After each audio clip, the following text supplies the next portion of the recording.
Hello everyone and welcome to another episode of Xaereth Prevails, a Grand Arena story. I've got a good one for you today, folks. This is a pretty awesome match, and it's fitting because this is the finals of our current Grand Arena Championship 4. This is our first round, and we've made the finals already. 3v3 has been going for 3 matches now, including this one, and so we're still kind of getting used to it. But as I continue to warm into 3v3, I keep having a little bit better perspective and knowledge about how the different teams work and the different counters. And so, I think that this is probably the best round that I've played so far, at least since they've come back in the championships. So, this is match 3, episode 3 of the current championships. We've still got a long ways to go. And first off, you can see my opponent has gear 13, but also relic 6. General Skywalker, it's not 7 yet, but it's still really strong. That's a really intimidating squad, best in the game. And so I've definitely got my work cut out for me. You can see, looking at the stats here, that my opponent has me beat in relics, at least in terms of like mid-tier relics. I actually have more relic 7s, which is it's kind of odd. I'm not really accustomed to that, but if you look, my opponent does have 2 tier 6 relics, so it's a little bit closer than maybe it initially appears. I think they beat me on relics though. And then looking at gear, I do definitely beat my opponent in pretty much all the categories as far as having characters geared. Zetas, neither of us have a huge advantage. My opponent does beat me in mods, though I would say that we're basically even. It comes down to how well we've modded at that point.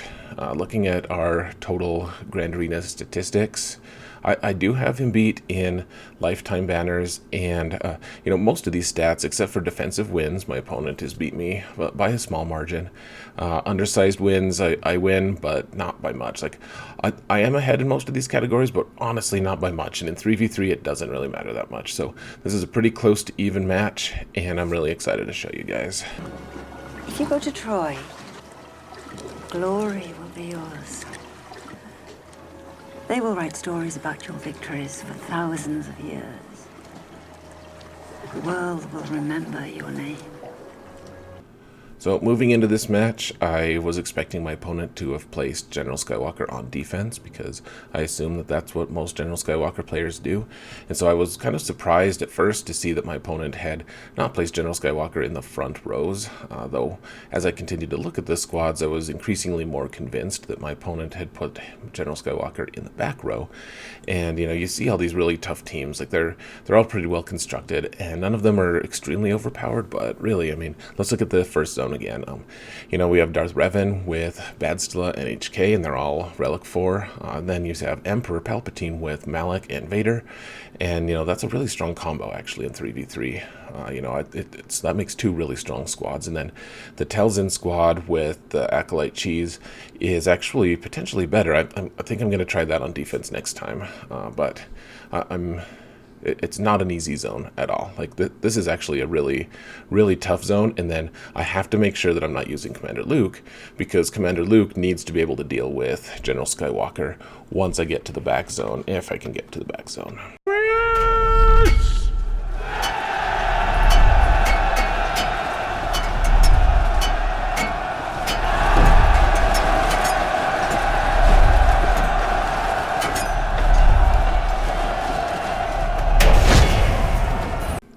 Alright, so we need to beat this zone without using Commander Luke, and that was a little bit daunting because Commander Luke is part of my Darth Revan counter. So to kind of buy myself a little bit of time just to think about the matches again, I decided to try taking out this Nightsisters team, and I wanted to use my bounty hunters for this just because I can ignore taunt from zombie on the 2 Fets, and Bossk is really good at keeping everyone alive. I can regenerate my health, so plague is not going to be a problem, and you can see that Jango just did not care at all about that Acolyte, and at gear 12 she didn't really have a ton of health and protection, and he just one-shot her, just took her out. And so that was nice, because that's a pretty tough, that can just last for a long time, trying to take her out while she's stealthed and zombie is taunting constantly. And so that was nice. And then I was just able to shoot Telzin there, ignore the taunt. I didn't even get my contract up from that before I killed Telzin, and it's just nice to be able to ignore taunt. I mean, it just is. And so I did give my contract, which doesn't matter at all, 53 banners, because I killed them too fast to be able to regenerate all my health and protection, but I was off to a pretty decent start. I know that a lot of people like to take bounty hunters on defense, and that's great. They are a good defensive team, but I will just say that I think that in 3v3, with all the taunts out there, that this particular composition is probably a stronger one on offense. Now, next up, we have to take out that Emperor Palpatine team with Malak, and it's a really tricky team because Palpatine is constantly feeding a ton of turn meter to Malak, and Malak is just going nuts on it. Malak is taunting, doing all this crazy stuff, and I can't really afford to use a meta squad on it. I also can't afford to use Traya here. I think Traya might win, but I also had to deal with Geonosians in the top zone, and so I needed to find a solution. You can see that my opponent had a Darth Malak that had a huge amount of hit points, health, and protection, almost up to 200,000. That is amazing. On top of that, look at his speed. Like plus 135 is really crazy for Malak. With all those are all just health mods, and so 200k health and protection added together is going to make this a very, very tricky match, and I needed to handle it extremely carefully. Now, initially I kind of wanted to take my Traya team just because Traya would probably beat this. She dispels a lot of the debuffs, even though that's feeding turn meter. I think I would have enough resilience to probably beat this. Not for sure though. That was questionable. And, I've also needed to save Traya for Geonosians. They were up in the zone above this, and so I needed to be able to take out Geonosians. And so, what I decided on was trying to take composition with my own Malak. I had him on offense, and it's kind of a unique composition. I was kind of sad to not be able to take my Thrawn, Krennic, and Death Trooper squad here, but the goal here is just Thrawn is the only one with the leadership that's really worth mentioning here. Nihilus, not so much. So the goal here is to have Thrawn just fracture Malak for as long as he can, as much as he can, and just kind of mitigate the damage. Palpatine and Vader don't have a huge amount of offense just on their own, like they kind of rely on their debuffs and the rest of the squad members. Malak, though, the reason I took Malak was not for the taunt or anything. You can see he's not taunting because he has shock. I figured maybe he'd just be shocked the whole time anyways, but the reason I wanted to take Malak was because he prevents turn meter on Sith. So Sith are not going to be able to gain any turn meter on him, and that was meant as a nerf specifically because Emperor Palpatine was directly countering the Darth Revan meta when it came out, and so it's kind of just it's fun to be able to see him doing that again here. And so I took Nihilus here because there's just no way that I was probably going to be able to beat their Malak in time. After I took out Vader and Palpatine, I didn't really think I'd have any characters that could beat their 200k health ridiculous Malak, and so I just decided Nihilus can just kill him. It doesn't matter how much health and protection he has. I'll just kill him. So, that's pretty much the plan here. And so far, it's going pretty well. I've been able to kill the two other Sith characters, and now Malak is just like Thrawn does fracture, and it makes like barely a dent. And even my attack with Malak here, is special, just does nothing. This is a pretty laughable matchup, honestly. And so we're just waiting for Nihilus to be able to get his Annihilate, and that's what happens. He gets it, and 53 banners. We can move on, and I didn't really give up any key characters. I know that Nihilus is kind of a key character, but he was used to take out another key character. I was actually pretty happy with that, even though I didn't get to use the usual composition with Thrawn, and now all we had left was the Darth Revan team. Remember, I didn't have Commander Luke available to be able to attack because I needed him to be able to counter that General Skywalker in the back that I assumed was going to be back there. And so Padme was the natural choice, and I did test this quite a bit in Arena, and so I'm going to do a couple freeze frames in this match because it's really important to be able to explain all the different factors that go into being able to counter Darth Revan with this team. So first off, you need to note that the Darth Revan team does not have Malak. This is probably pretty different if Malak is on the team, but if Darth Revan is here without Malak, then you definitely have an opening. The first move from Darth Revan is going to always be fear, and you're not really going to be able to get Padme faster than him usually, unless you want to put all of your crazy arena mods on Padme, which I don't really recommend. So Darth Revan's going to go first. Padme is immune to fear, though, and so it's going to put fear on General Kenobi and Jedi Knight Anakin. However, you need to avoid the thing that kills you so fast is the Badstila follow-up. She's going to put a ton of debuffs on your entire team, and you need to be able to avoid that. And so what you do is you take the fear hit, and then you have Padme just do a basic, and that basic gives protection up to everyone. And using her leadership, if everyone has protection up, that means that they can dispel, or rather they can resist all the debuffs that she gives, that Badstila tries to hand out. So here, let's move forward a little bit, and then we'll freeze frame again. So Darth Revan puts fear onto the two characters here, and Padme is contemplating who she wants to shoot with her basic attack, and she eventually settles on Revan, and now we're going to freeze frame again. You can see that Badstila wants to go next, so it's really important to have Padme faster than Badstila. That's a pretty key ingredient, so your Padme does need to be pretty quick. But if that happens, you can see all of these different resists because all of my characters have protection up, and we're safe from all of these debuffs. And so, that a lot of people are going to ask, like, why didn't you just use your stacking cleanse? On Padme, that's stronger. You can get more stacks up earlier. And all I have to say is, so you put this protection up here, and then you're still going to be taking a ton of hits. Like, there's fear on Anakin and Kenobi. They're probably going to be faster than HK, though. And so HK, they're going to go. They're not going to actually do anything because they're feared. So they're going to take their turn, and then HK is going to throw his grenade, and it's going to debuff them again. And then Darth Revan's going to go again, and he's going to put lightning on everyone and put shock on everyone, and you need to be able to cleanse that shock as soon as you can. So now HK throws his grenades, and we do shock from Revan, and we're barely alive, but we are alive, and now we can do our hit with Jedi Knight Anakin, and Padme does her good cleanse now, and so everyone's got a good stack of protection up. And now I'm free framing one more time just to show you guys. This was one mistake that I made here. I wanted to be able to take out Darth Revan as quick as I could, just because his leadership is the thing that makes this team really strong. And so I have these stacks of courage from Kenobi, and I'm like, okay, I can just take him out right now, and then I can deal with these other two soon thereafter. And I just forgot about Darth Revan's health equalizing ability with whatever character has the most health, and so that's what happens here, and that was a mistake, but hopefully it's not one that we can't overcome. Let's find out. So Kenobi decided that he wanted to get crazy and hit Revan.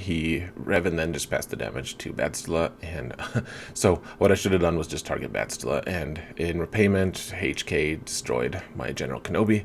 I was able to take out Darth Revan after that, and now we just need to finish off HK, which isn't that hard, and there we go. We got a win. Not perfect, but only -5 banners, and that's honestly not bad at all, especially because it's just a one-shot against this team.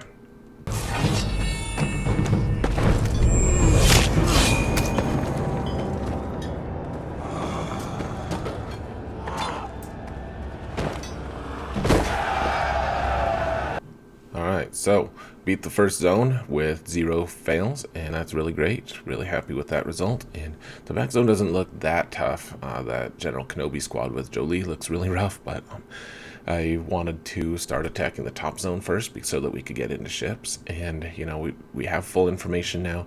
We can actually start attacking, and first I wanted to try tackling this General Grievous squad, just because General Grievous is absolutely one of the biggest threats remaining on the board, and I did have my Jedi Knight Revan team available for it, and so we're just trying to take him out. And in my previous video where I tried to show this counter, I attacked Magna Guard and tried to take him out before General Grievous got a turn. And you want to do that because General Grievous is going to get a turn with an AoE regardless, and so if you can take one of these guys out before General Grievous gets a turn, then he's going to use an AoE and come out of stealth that way, instead of, coming out of stealth, doing an AoE, then you kill a guy, then his unique Zeta is triggered, and once again he resets all of his cooldowns and does another big AoE. You want to avoid those AoEs, so I should have marked Magna Guard there. Instead, I got a little bit lazy, and so I did lose Revan there. He used Savior on himself and came back, and now I do have mark on Grievous, which is great. Magna Guard is gone, so maybe I can survive this encounter. We're just trying to now take out General Grievous as quick as we can. We also want to get all of our protection up again.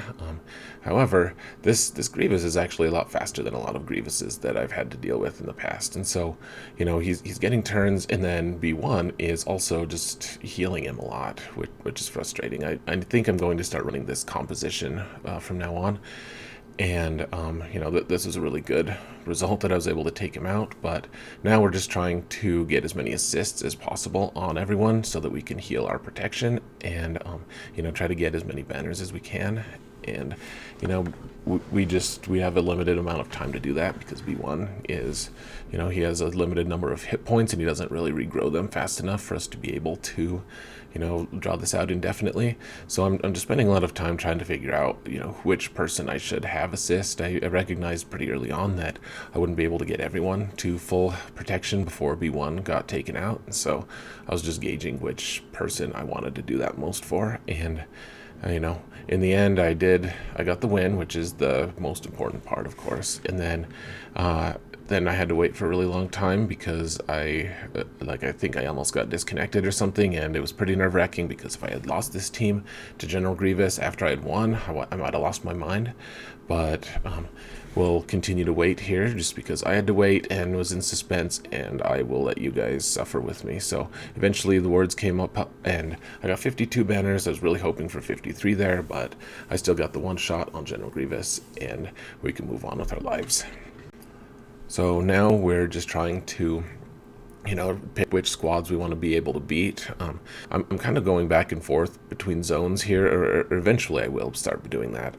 But next up, we're going to choose the next most dangerous squad, and that is absolutely the Geonosians. You guys saw me in my first episode, how I got stuck on them. I couldn't beat them, and so, I've already used Nihilus here, but I'm just trying to be able to, Traya is really the one that kills the Geonosians. Nihilus helps, absolutely, and he has some good buffs with the other members of the triumvirate, but he's not absolutely necessary, and so I decided to take Marauder here instead. I didn't want to risk just taking Traya and Sion, though in hindsight I think I could have done that against this team. I took Marauder because Marauder doesn't really have a home anyways, and he is Relic 2 or 3 or something. He's on my arena team, and he's worth using in the right composition, and because Nihilus isn't around, I may as well try to just use Marauder. So, already you see I was able to take out the Brood Alpha, and once the Brood Alpha's gone, then the rest of the squad follows pretty quick, and I saved the Sion special hit just to get his protection topped off, and another 52 banners, and that's just fine. Honestly, anything at like 51 and over is pretty good in my opinion. 52 is probably the goal you need to shoot for in 3v3, but so 52, I'm happy enough with that. And so now we're trying to figure out what the next squad we want to be able to beat is, and that General Kenobi squad with Jolee and Hermit Yoda is extremely scary. It's Relic 7 on General Kenobi, Relic, I don't remember, 3 or 4 on Jolee, and, Hermit Yoda's there to provide some healing. General Kenobi provides the extremely tough defense on the characters, and so I took my Jedi Training Raid team just because, if you can get exposes, you don't have to worry about max health or a ton of protection or whatever. Like, you can kind of just melt the different characters, and so, I'm speeding it up here because we do go a really long time here, and that this is a really frustrating match, in fact, just because, Kenobi is constantly taunting, Hermit Yoda is constantly not only cleansing, but he's providing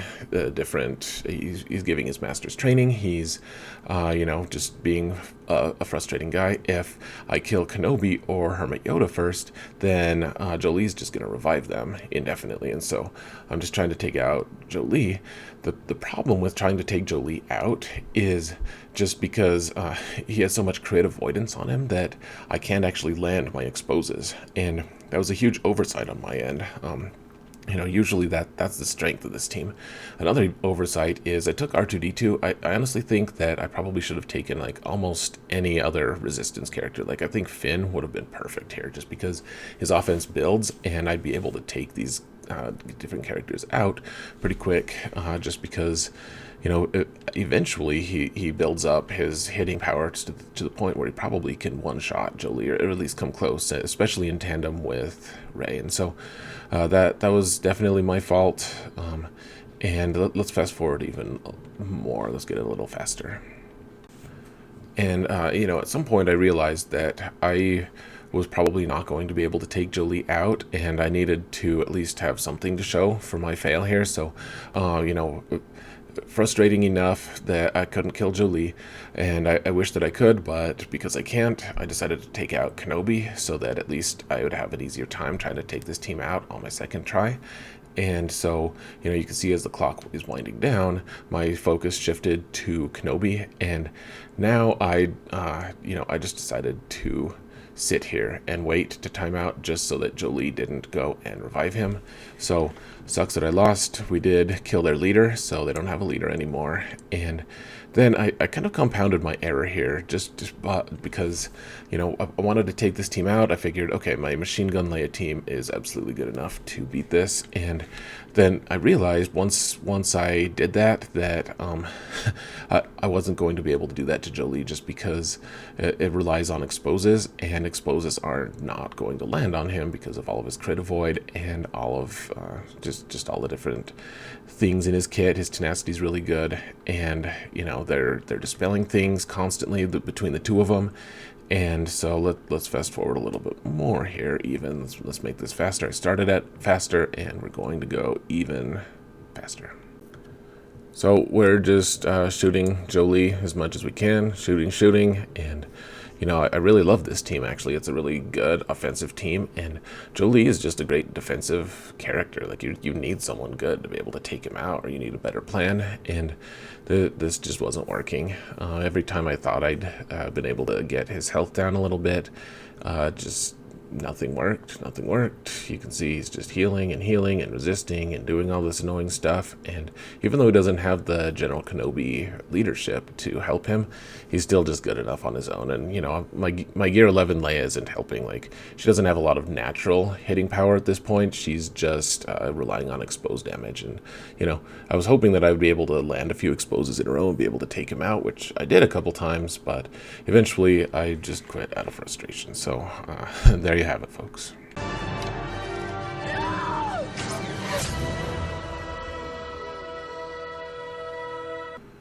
After a moment of contemplation, I decided on a new plan to be able to take this team out. I couldn't waste any of my really strong squads on this, of course. And so what I decided was I wanted to use my General Veer's squad here with, instead of using Range Trooper, I wanted to take Death Trooper. And, the goal here is to take out Hermit Yoda. Once I take out Hermit Yoda, I have to really fast get Death Mark onto Jolee. And then after that, then Jolee is going to hopefully go down. And so that's my focus here. I'm just trying to take out Hermit Yoda, and he is not an easy guy to take out because he's constantly stealthing, and whenever he's in stealth you can't actually hit him with your debuffs because he is immune to that, apparently. I knew that on one level, but it's still just frustrating trying to do AoEs, and if you can't target him, then you can't really do any damage to him. And so we're just we're hitting Jolee with no expectation of doing any kind of damage, and I'm saving my Death Mark attack for a special moment. And maybe what I should have done, if I could line it up, I guess what I was planning on doing too was, just using my Death Mark to be able to take out Hermit Yoda, but I wasn't sure. I needed to be really sure. You need to be in like yellow or red health to be able to do that. And so finally take out Hermit Yoda. Death Trooper goes, puts Death Mark on Jolee, and even though Jolee is incredibly resilient, he just goes down like a chump really fast because Death Mark is amazing. And 23 banners, not awesome, not good efficiency, but I did finally get through that squad without using anything too amazing. And so after that, I had 5 more squads remaining, and I really didn't have a ton of teams left. So let's go over what teams I had left and kind of what the decisions were that I needed to make here. All right, first I wanted to mention that the Hux team on the bottom left, on available teams, the KRU at the bottom should be Kylo. So use your powers of imagination and just make it so.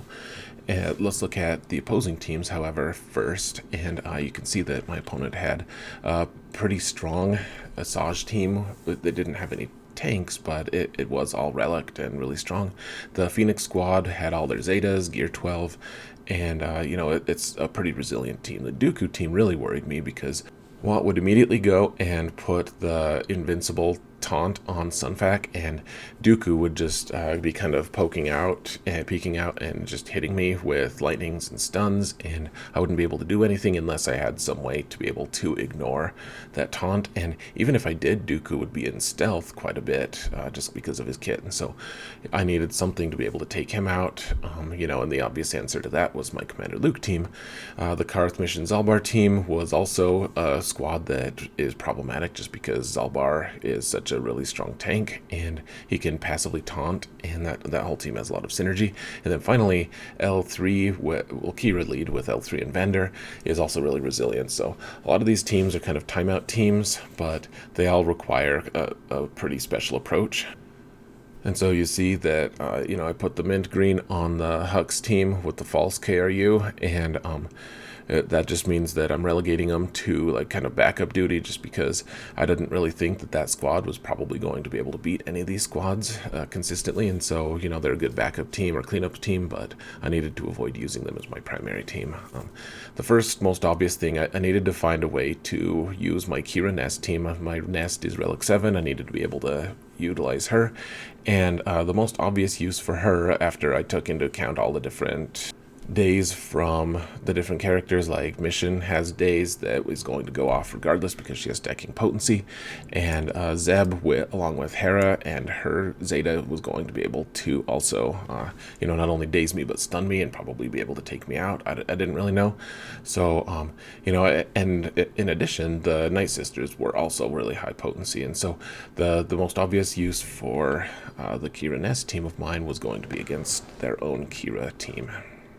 Next, I needed to find a use for my Rex Wampa team, just to be able to make sure that my Rex was that they wouldn't be wasted. And, I could probably throw them against a couple different teams here, but what I ended up doing was, the obvious counter is just going to be against Phoenix, honestly. Like, against Phoenix, it's just, it's pretty automatic, and as long as Wampa can avoid being dazed, which he can with Rex lead, then he's going to be able to go crazy on pretty much any Phoenix team. And so that was pretty easy, and I recognized too that I probably needed Han Solo to be able to take Wat out because he shoots first.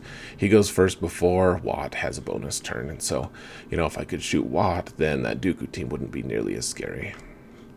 Finally, I decided that my Kylo Ren Unmasked was going to go with Wat and Fox and kill the Nightsisters, just because Wat was going to be able to help Fox prevent any kind of revives. And so, if Fox could go crazy and just take one of the Nightsisters out, then Daka couldn't revive immediately. And so, that was the goal. And then I needed to find a way to split up my Commander Luke into being able to beat the last two teams between Dooku and Carth. So I'll let you guys sit in suspense for that one, because it's been a long time just staring at spreadsheets, honestly.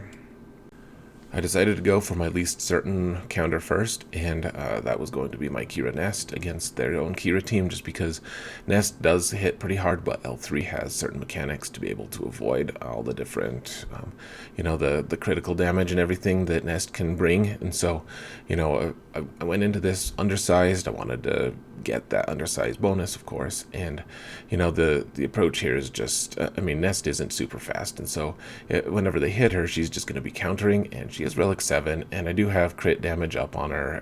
I have her pretty decently modded, honestly, and so, we're just trying to take out Vandor first, so that Vandor can't revive anyone. Once he's gone, then, Qi'ra, everything just kind of fell into place for me anyways. So, Qi'ra hit Nest, and Nest just took her out, and then L3 was there, and Nest also took her out, and my Qi'ra didn't even die. In fact, I had full banners. I got 55 for that match, so good decision on my end, not nearly as uncertain as I thought it was going to be.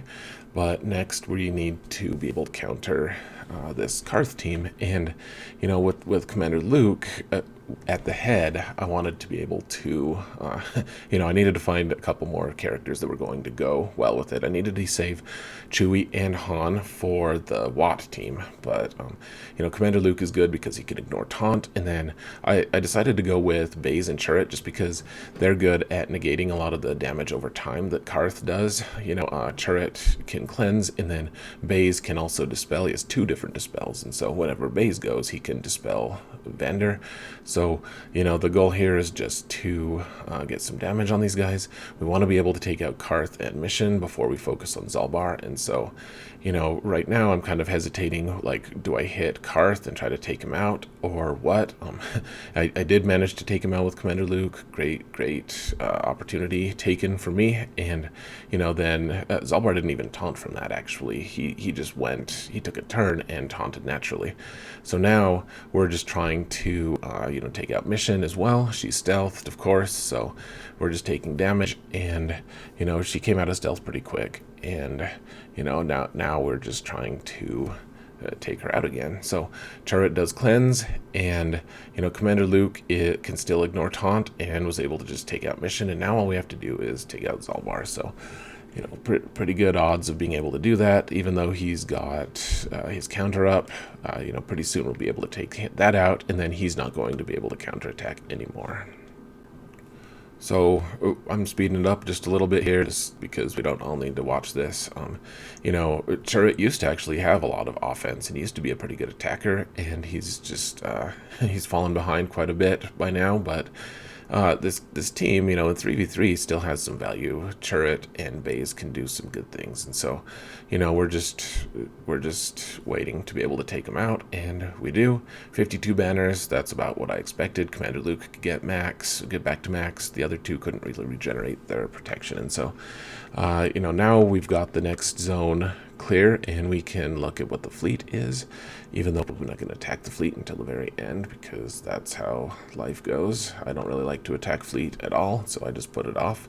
Plus, I like to be able to keep my momentum, so took that squad out, and now we're just got to take these last 3 out. And I was relatively confident in being able to win, but I wasn't entirely sure. There's always all these teams are teams that I've never really faced before, other than the Phoenix, and even this Phoenix squad is actually pretty strong. It was fast and had good mods on it, so I eventually decided to go with Wedge as the lead, which I haven't used Wedge for anything in months, or maybe even years. I use his ship, but I don't even use his ship, in fact. So we're using Wedge just because he gives extra offense and some turn meter, and it didn't really matter. The really big thing was having Chewie and Han together, and the first thing you want to do is take out Watt, of course.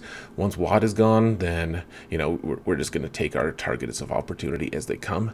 We want to take out Dooku as quick as we can, of course, and you get him stunned so that he can't counter and regrow all of his protection and make a nuisance of himself, and then Sunfac just went down like a chump. It's so fast and easy. I wonder if I needed Wedge there, though. I'm glad I took him as a security blanket. So, took the Watt team out relatively quickly, and I was happy that I was able to split my Commander Luke team into a team that killed both of those squads, and that was actually really efficient use of that team. So, next we're going to take Kylo Ren with First Order Executioner and Watt, and what Watt's going to do is he's going to put that taunt that I keep telling you guys about onto Kylo Ren, and he's not going to be able to have his taunt dispelled until his protection is all the way gone.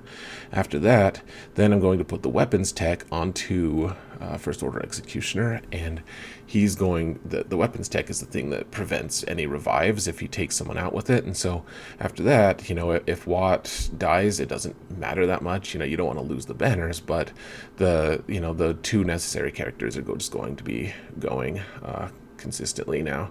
And so I wanted to take out Daka first, just because not that she could revive anything, but because her stuns are probably the worst part of this team, because she can stun two people at the same time. And so I misfired there. I attacked Spirit with my special from Fox, and that was a fail because she had foresight up. But after that, I learned the error of my ways a little bit, and now we're just trying to get into a groove here. These are all relict Nightsisters, so they have a little bit of health at least.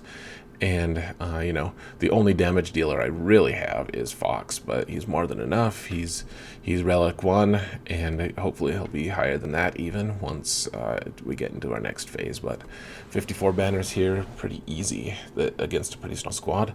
The Kylo Ren with Fox and Watt is really strong. So finally we have Phoenix, and we're going to run Wampa and Rex lead. And I was pretty paranoid about Wampa just getting taken out. Like, Zeb can hit really hard with his Zeta, and with like an unlucky expose, or if they get dazed through me or something, I wanted some protection here. I need to get my Wampa up to gear 13. That's on the to-do list, but until then, I just wanted to be sure. So I took L3 to help guard me. She should be on defense, frankly, she should, but she's gear 13, but she's got a pre-taunt, she's got a permanent taunt basically. And so we're just trying to build up Wampa's hitting ability, and otherwise I don't really have anything else. And then I realized I do still have Rex's like mini annihilate available as well, so that could also potentially be a killer here. And I really think I'm gonna have to readjust all my teams that I'm using, because frankly that it's just inefficient to have a rebel killer in Wampa. Like, he could just probably solo this team if he had a way to avoid a daze from Zeb, and he could just solo this team, but so could Rex, assuming Rex was protected enough. And so, Rex was able to just one-shot Kanan after I thought it was going to take time to whittle him down. And, he took him out. And so, Wampa's starting to get going here. Rex just did a normal hit and took out Hera. And this is just fun. Like, we're just hitting these guys, and they just 53 banners. Maybe I could have gotten higher, but that was pretty fun to slaughter some Phoenix. But that squad is actually pretty problematic. I don't know what other team I had available to be able to beat that. I don't really think that Hux team was probably up to the challenge, just because they have so many dispels and they have so much regeneration on different things that I probably end up just timing out. Though he does disallow the use of the use of counters, so that's nice. Anyways, we've full cleared. Now we just need to stop from falling flat on our face with Negotiator versus Negotiator. I wanted to undersize it, but you can't really take that risk. I need all 6 ships just in case. And once again, I'll just go over the trick here. So we want to avoid getting dazed first, and so the goal here is to get Jedi Knight Anakin's ship down to somewhere below 50%, probably like 40% health. Once you do that, then it tricks the AI on Negotiator into putting the buff on everyone instead of shooting daze at me, and just in case it goes first, because my Negotiator is the same speed, so it's a coin flip to see who goes first. So the goal here was just to trick their AI. Their AI did put the buff on all of them, and so that's great. After that, my Anakin was able to put buff block or buff immunity onto Houndstooth, and so he's not gaining any regeneration of protection at all. So the goal here now is to do as many hits on Houndstooth as possible. Their Clone Sergeant did come in, which I was glad it wasn't Plo, because Plo would have ruined things by a huge margin. And I did use Ahsoka to hit Clone Sergeant just so his taunt wouldn't get in the way. And, now we can just focus on Houndstooth. Of course, Houndstooth eventually did cleanse himself. And, now we're just trying to take out Houndstooth first and wait for a good opportunity to take out Jedi Knight Anakin. And, now Anakin's buff is gone, so we can actually take him out. Took Plo in just to dispel all of those different days debuffs that had just happened. And, he fed turn meter to everyone, and the goal here was to be able to take out Anakin. I got a bonus Clone Sergeant as well, so now all we have is 5s to be able to deal with, and I'm trying to, as hard as I can, I'm trying to regenerate my health and protection, because suddenly the end of the fight is actually pretty close, and I'm missing health and protection on most of my ships. So, I'm looking at this and just trying to figure out, like, what can I do to be able to regrow it, and I don't know. In the end, I decided to, I'm reading all these different texts and nothing regenerates all that stuff. And, Ahsoka's probably just going to get taken out regardless. So I used the AoE to take her out and ended the fight. 54 banners is not awesome, though. Not awesome at all. And it's really frustrating because I beat that team really soundly. I didn't actually lose any of my ships. So unfortunate there, but I still got the one-shot win, and, I'd failed a couple times on one squad. I felt pretty good going into this. 24-27 isn't max by any stretch, but pretty good. I went to bed, and I woke up to my opponent had cleared my front 2 zones with no fails, but he had failed on my ships, and like when I very first woke up, that's what I saw was my ships were being attacked for the second time, and I took a screenshot right after that, and my opponent did take out my ships after that. I talked to them later, and they said that they just had some pretty bad RNG trying to take out my Falcon team, and I kind of believe them anyway. So then, a little bit later, they were attacking all my different squads. They took out my Badstila squad that, it's a timeout team. I was really hoping that was going to get a hold. I needed another hold, basically, I thought, or it was going to be really close. And so, looking at the math of this, my opponent needs to get pretty close to max banners. So, they're attacking this Carth team, and, if I can take a few banners off of him using Carth, even if he takes it out, which he did, then if he drops a few banners, like it's going to be really hard. Like at this point, my opponent needed a 54, which is a soft max, to be able to tie me, and a 55 to be able to beat me. And so, it was a pretty questionable situation. They said that they were running out of steam, and you can see in this chat here, they said that they're going to try to do something stupid and just use 2 characters, which is Thrawn and Marauder, to be able to take out my old Ben team with Badstila, and they were pretty sure they were going to lose. So I guess we'll see what happens. You will find peace. You'll find a wonderful woman. You'll have sons and daughters, and they will have children. And they will love you. And when you're gone, they will remember you. But when your children are dead, and their children after them, your name will be lost. My opponent needed an outright 55 to be able to beat me, and that's exactly what he got. So I lost by 1 point, and it was really discouraging. Like, not my favorite thing at all. So let's look at my defenses real quick. I didn't actually have time to set new defenses like I promised last time. So that was also frustrating because I had a way better defense planned, I thought. You can see that my top 2 zones just got 1 shot, and my opponent, kudos to them. They did a good job beating some pretty tricky teams, I thought. In my bottom zone, I also got totally 1 shot. So I clearly need better defenses. That's going to be a focus next round. I felt like I played some pretty decent offense this time at least. And, the defense will come, hopefully. And anyways, it was really disappointing to lose in the finals, obviously. I hate losing like that, especially after my opponent sent that message and he's like, I'm just going to lose here, so I'll be right back. And then he comes back, he's like, actually, I won. So, nothing on him. Like, truly a great player. He did a great job, well-deserved win. No sour grapes whatsoever. but it was kind of a tough loss to be handed. Not my favorite, like I said, but hopefully we can all learn from things. That General Kenobi squad with Jolee was, it was both really, really strong, but it was also kind of risky. Like, I don't know, like, my opponent was telling me how I probably could have configured my General Grievous squad a little bit better because, he didn't have Jolee available there to, kind of save him if things got too rough. And so, he was saying, like, if I'd put B1 in there, then probably would have been a little bit different. So, we'll just see what happens moving forward. I don't know for sure if I'm going to end up doing that particular thing, but it was good feedback nonetheless.